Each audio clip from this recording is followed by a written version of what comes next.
Vision nocturne, François Harru.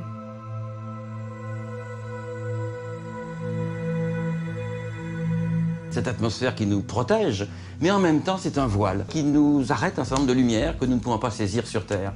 Eh bien ce voile nous l'avons retiré en allant au-delà. Nous plaçons des engins qui reçoivent les lumières X, gamma, infrarouge, ultraviolet, de toutes les longueurs d'onde.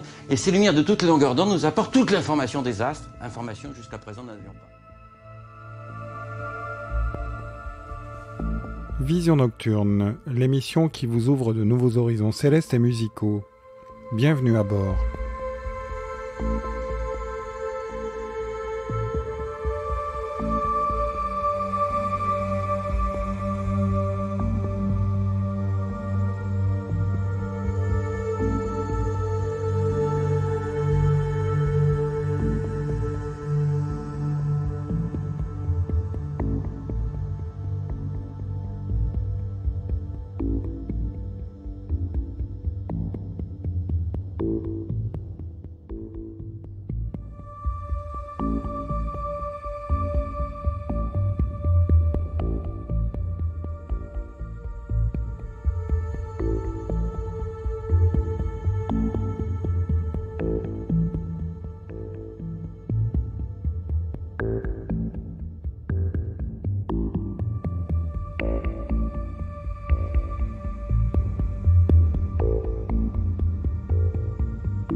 Dans ce numéro de Vision nocturne, nous allons voir où commence le ciel pour les astronomes.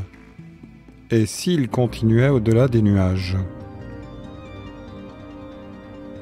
Nous allons parler de l'astronomie spatiale quand les astronomes changent d'espace pour approfondir notre connaissance de l'univers. Planante et progressive, la musique de Vision Nocturne. Aujourd'hui, nous découvrons le nouvel album de Sequentia Legenda, Beyond the Stars, avec un extrait exclusif. La musique de Laurent Chiébert, incontournable de la Berlin School, nous emmène au-delà des étoiles. Il nous l'expliquera lui-même de vive voix. Ballon stratosphérique, télescope spatial et observatoire sur la Lune, tout un programme.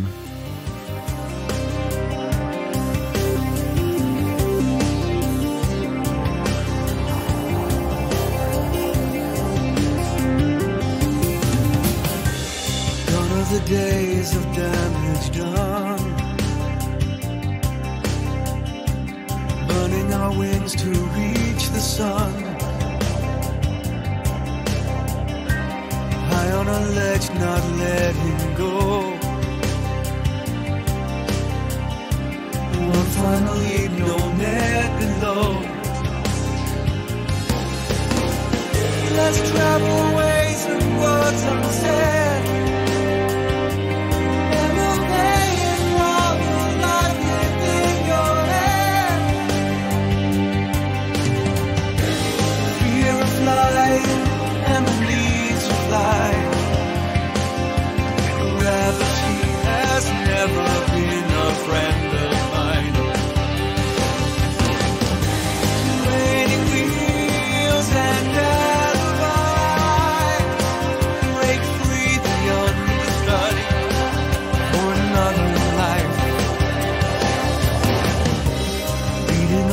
Out on our own,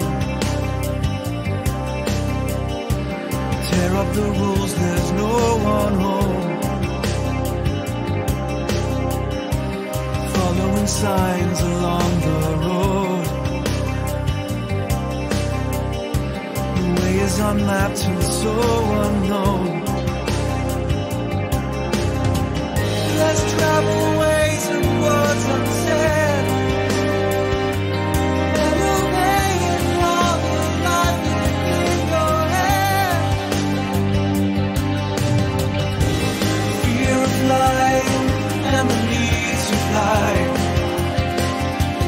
Gravity has never been a friend of mine.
Nous sommes le 22 avril 1959, autour de 20h, à Villacoublay, proche de Versailles. Une nouvelle étape de l'observation du ciel est sur le point d'être franchie.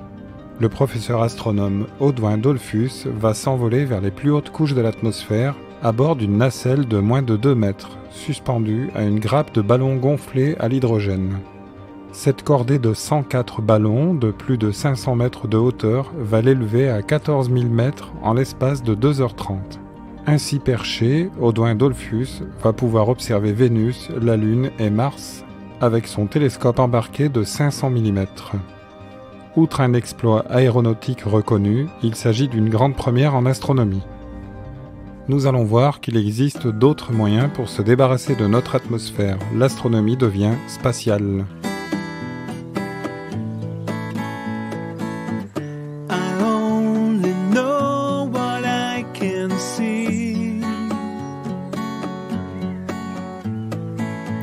So I imagine what could be, where the horizon cuts the air. Look for me out there. Someday I'll touch the blue, blue sky. Whoa, whoa, whoa. Someday I'll touch the blue, blue sky. If I could kiss this earth goodbye and cruise the never-ending sky, where the horizon cuts the air, wait for me down there. Someday I'll touch the blue, blue sky. Whoa, someday I'll touch the blue, blue sky.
Nous connaissons l'astronomie basée sur l'observation, la prise de photos dans différentes longueurs d'onde et de données radio. Sur Terre, les observatoires sont de plus en plus grands, plus hauts. Ils sont connectés, ainsi plus besoin de se déplacer pour choisir sa portion de ciel à étudier. Les instruments installés au foyer des télescopes deviennent encore plus précis. Ils possèdent même la capacité de s'adapter aux caprices de notre atmosphère. Dès 1946, il a été question d'exploiter l'espace pour observer le ciel. L'intérêt est de 3 ordres. Tout d'abord, se débarrasser des nuages et intempéries. Ensuite, d'augmenter le temps d'observation et enfin, d'observer dans toutes les longueurs d'onde, infrarouge, ultraviolet, rayons X, voire gamma. Bien sûr, le satellite qui symbolise le mieux l'astronomie spatiale est le télescope Hubble, dont nous avons célébré les 30 ans de son lancement. Avec plusieurs milliers d'images à son actif, depuis 1990, Hubble nous en a fait voir de toutes les couleurs.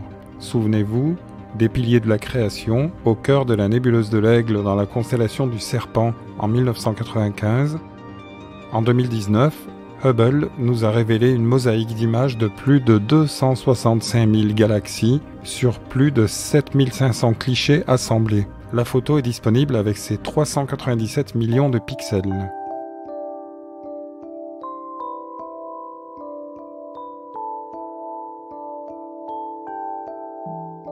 She's older than me.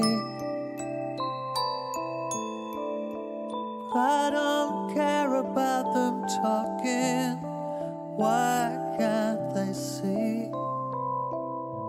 I've got all that I need.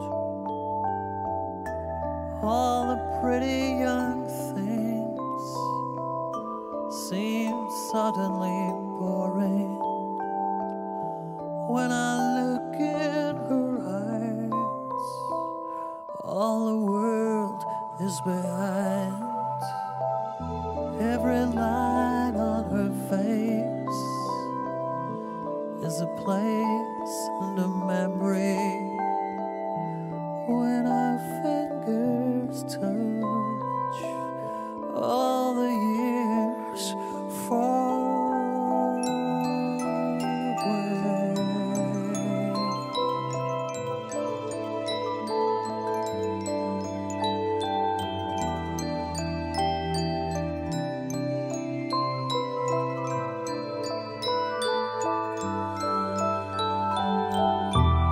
Mistakes that she made, hard lessons she carries, and still she's prepared to tell me she'll stay.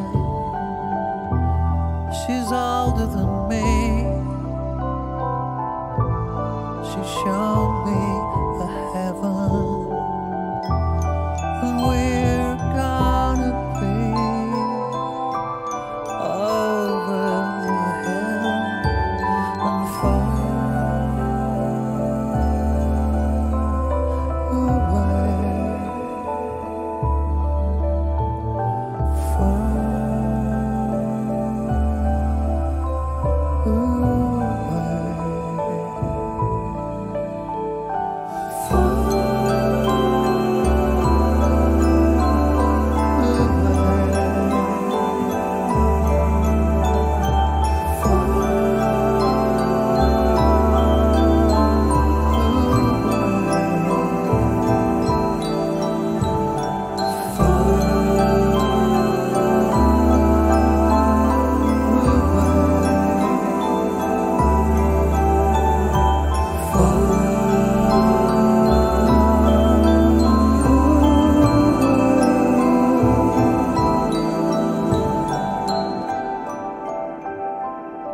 Hubble ne représente pourtant qu'une partie de l'astronomie spatiale.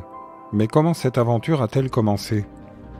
En 1874, la première expérience d'astronomie en ballon est menée à Bar-sur-Seine, non loin de Troyes, par les Français Joseph Crosset-Spinelli et Théodore Sivel. Ce ballon, l'étoile polaire, les emmène à 8600 mètres d'altitude. La rareté de l'oxygène sera la cause de leur décès. Le but de l'expérience était de mesurer l'impact des couches de l'atmosphère sur l'observation de notre Soleil. Depuis, parallèlement à la course à l'espace par l'homme avec le mur du son, les vols de plus en plus haut, puis les missions spatiales historiques russes et américaines, En France, c'est dans les années 1960 que l'astronomie devient spatiale. Les expériences sont menées à bord de fusées Véronique lancées en Algérie, puis elles inaugureront ce qui deviendra un des plus grands ports spatials à Kourou en Guyane. Ces missions, développées par une équipe de Marseille, consistent à observer notre Voie lactée et l'univers extragalactique en ultraviolet. Ainsi, en 1964, nous obtenons la première image de notre galaxie en ultraviolet. Dans ce même état d'esprit, le laboratoire d'astronomie spatiale de Marseille, créé en 1964, développe en 1973 le télescope Atlas, embarqué dans la station spatiale Skylab, puis entre 1983 et 1985, des caméras grand champ sont embarquées dans les navettes spatiales. Elles permettent d'en savoir plus sur la formation des étoiles et l'évolution de la structure de notre galaxie, notamment avec les nuages de Magellan.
De nombreuses missions sont développées depuis cet âge d'or. Bien que les ballons soient toujours utilisés pour des raisons économiques, nous connaissons de nombreux satellites dédiés à l'astronomie. Même si l'on ne tient pas compte des sondes interplanétaires, il y a eu des missions comme le satellite Hipparcos pour la cartographie, IRAS, ISO et COBE pour de l'infrarouge et étudier les premiers rayonnements du cosmos. Le satellite Galex a fourni de belles images de galaxies, plus de 60 millions. Le Soleil a aussi son palmarès, avec bien sûr SOHO, qui depuis 1995 nous envoie toujours de saisissantes images d'éruptions solaires et nous dévoile l'explosion de nombreuses comètes au voisinage du Soleil, avec le coronographe Lascaux, assemblé également à Marseille. Mais avant, rappelez-vous de cet observatoire solaire placé au sommet du Skylab américain, avec ses 4 panneaux solaires en forme de moulin. Il possédait déjà 8 instruments pour étudier la surface de notre étoile, en rayons X et ultraviolet, puis la couronne, photographiée en entier pour la première fois depuis l'espace. Il y a eu aussi les satellites stéréo de la NASA, photographiés en relief du Soleil, et plus récemment, la sonde Parker Solar Probe qui s'approche en ce moment de la couronne solaire avec son énorme bouclier thermique. Et le futur dans tout ça ? Pendant que sur Terre nous attendons la fabrication du super télescope IILT au Chili, avec son miroir de 39 mètres qui s'adaptera aux turbulences atmosphériques, nous nous apprêtons à vivre le lancement du James Webb Telescope, le JWST. Il est terminé, les panneaux solaires sont prêts et testés. Ce monstre, avec son miroir segmenté de 6,50 mètres, se dépliera dans l'espace comme un cerf-volant. Une version gonflable avait été proposée début 2000. Son lancement est prévu pour octobre 2021 et sa mission sera orientée vers l'infrarouge. En Europe, nous préparons le satellite Euclide qui observera l'univers lointain en visible et en spectrométrie infrarouge. La mission d'Euclide sera d'élucider la façon dont notre univers évolue, son expansion et la structure en lien avec les récents travaux qui ont conduit à l'Aniakea, un super réseau d'amas de galaxies à nous donner le vertige au-delà de l'infini.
Quant à l'installation de télescopes sur la Lune, c'est plus compliqué qu'il n'y paraît.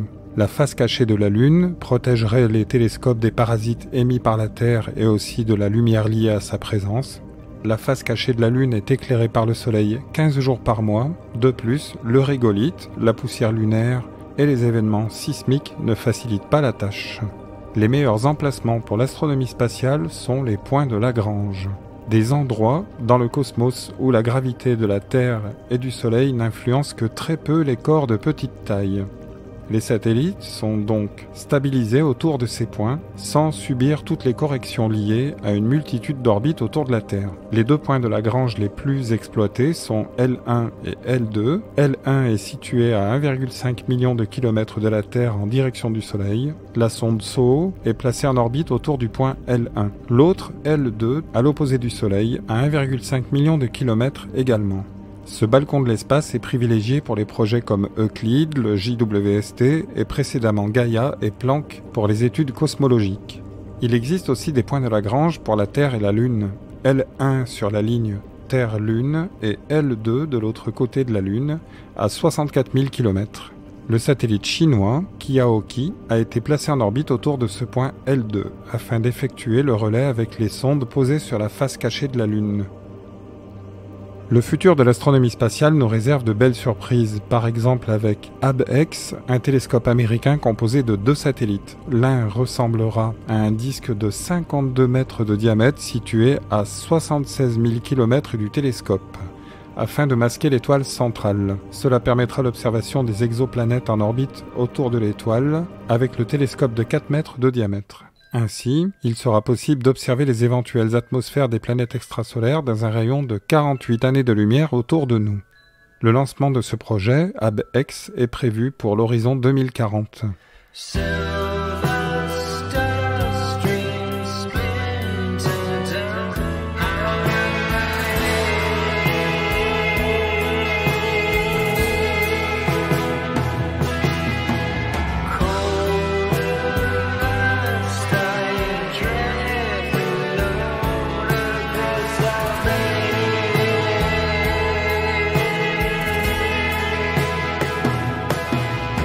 You won't need to breathe.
Planante et progressive, la musique de Vision Nocturne. Sequentia Legenda, ce concept musical initié depuis 5 ans par Laurent Chiébert de Mulhouse, nous accompagne depuis les débuts de Vision Nocturne. Tout de suite un extrait de Circumnavigation.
Aujourd'hui, Laurent Chiébert est avec nous pour nous parler de son nouvel opus Beyond the Stars, toujours aussi planant et plaisant. Tout de suite, c'est Laurent qui nous en parle. Bonjour François, je te remercie pour ton invitation. Je suis ravi de prendre part à ton émission et je salue tous les auditeurs. C'est un plaisir pour moi de pouvoir partager avec toi, avec vous, ma vision musicale. Donc, pour ceux qui ne me connaissent pas, je vais me présenter. Alors, je suis un synthésiste français qui partage avec passion, sensibilité et sincérité ma propre vision de la Berlin School. Je suis heureux de pouvoir offrir une part de rêve, un peu d'évasion aux auditeurs. Et pour moi, la musique reste un vecteur d'espoir et d'amour. Oui, alors je crois en cette belle mouvance musicale. Et si je peux apporter ma pierre à cet édifice, alors j'en serai ravi et honoré. J'ai un profond respect pour les membres fondateurs de ce mouvement musical, tels que le regretté Edgar Froese ou l'emblématique Klaus Schulze. Alors Klaus Schulze reste ma référence musicale. C'est en 1980, j'avais alors 15 ans, que tout a véritablement débuté, avec la découverte de l'album Mirage, qui fut pour moi un véritable déclencheur, mon déclencheur musical.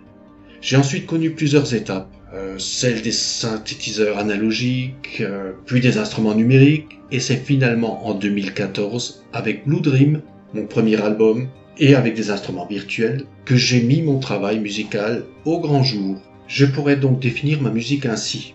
Une invitation au rêve, un périple immersif, une introspection, un voyage cosmique.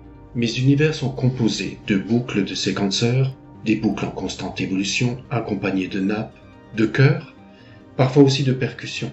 Parmi ces éléments viennent s'ajouter ponctuellement des lignes mélodiques. C'est une musique qui permet de s'évader et d'oublier ce tumultueux quotidien. Alors oui, c'est vrai, le séquenceur est omniprésent dans mes compositions. C'est l'un de mes outils de prédilection. Je travaille mes boucles un petit peu à la manière d'un sculpteur, si je puis dire. Je sculpte les séquences avec minutie. Les séquences sont finalement les piliers de ma structure musicale. Mes sources d'inspiration, alors, les paysages issus de mon monde imaginaire, des mondes fantastiques, des récits, des endroits propices aux rêves, une promenade dans la nature. J'aime les univers de science-fiction, les mondes légendaires, l'espace, naturellement, le mysticisme également. L'espace. Alors l'espace pour moi c'est le bleu. Le bleu étant naturellement ma couleur préférée, je crois qu'on peut s'en rendre compte un peu dès qu'on voit l'ensemble de mes pochettes, où le bleu est prédominant. Toute la gamme du bleu. J'adore le turquoise jusqu'au bleu bien profond qui témoigne d'une grandeur. Le bleu pour moi c'est l'évasion, c'est la sérénité. J'ai fêté en décembre 2019 mes 5 années de présence sur la scène de la Berlin School avec mon album anniversaire 5. Alors, pendant ces 5 années, j'ai eu le grand plaisir de pouvoir collaborer avec Kurz Meinfeld et aussi avec le batteur allemand Tommy Betzler qui a travaillé avec Klaus Schulze au milieu des années 80. J'ai également goûté au plaisir de monter sur scène. Je vis mon rêve. La musique m'offre un réel bonheur que je souhaite partager encore longtemps. Et pour finir, mon prochain album, Beyond the Stars, va sortir le 21 septembre prochain. J'ai été ravi de pouvoir m'exprimer. Mes meilleures salutations musicales à vous tous. Vive la Berlin School, vive la musique. Merci à vous. Vision nocturne, les oreilles dans les étoiles.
Vision nocturne, François Rue. Dans ce numéro de Vision nocturne, nous avons entendu la voix du célèbre astronome André Braic, disparu en mai 2016, à qui nous rendons hommage pour ses interventions dans l'astronomie spatiale et l'exploration du système solaire.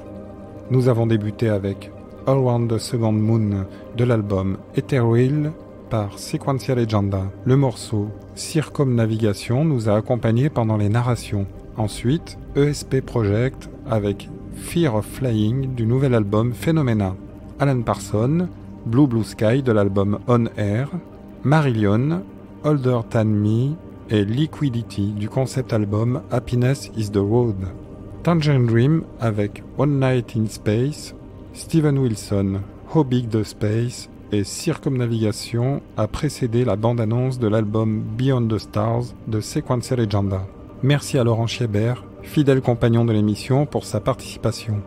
Pour terminer, voici une reprise de David Bowie, Space Oddity, par Tangerine Dream, en prévision du prochain thème de Vision nocturne qui abordera la vie en milieu spatial. Nous nous retrouverons bientôt en orbite de transfert.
Control to Major Tom.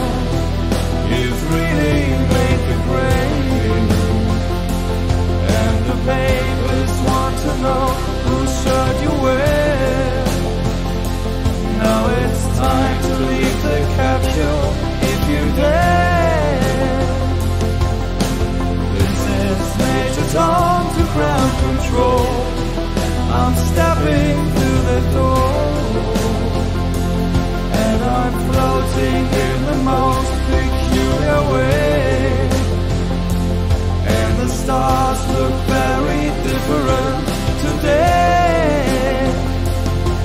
For here I am sitting in a tin can, far above the world.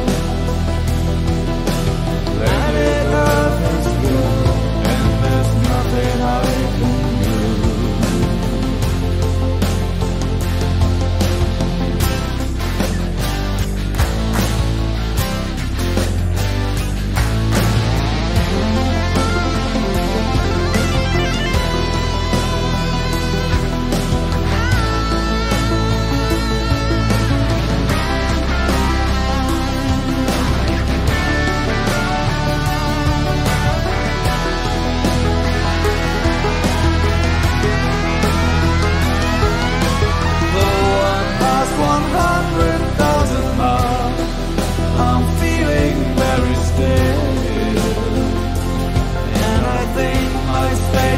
Knows which way to go. Tell my wife I